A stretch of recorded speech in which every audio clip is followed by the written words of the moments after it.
ఆకతాయి సందడిగా ఆగలేని తొందరగా సాగుతున్న ఈ పయనం ఎంతవరకో రేపు వైపు ముందడుగా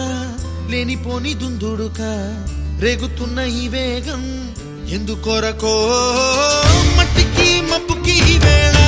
దూరం ఎంతంటే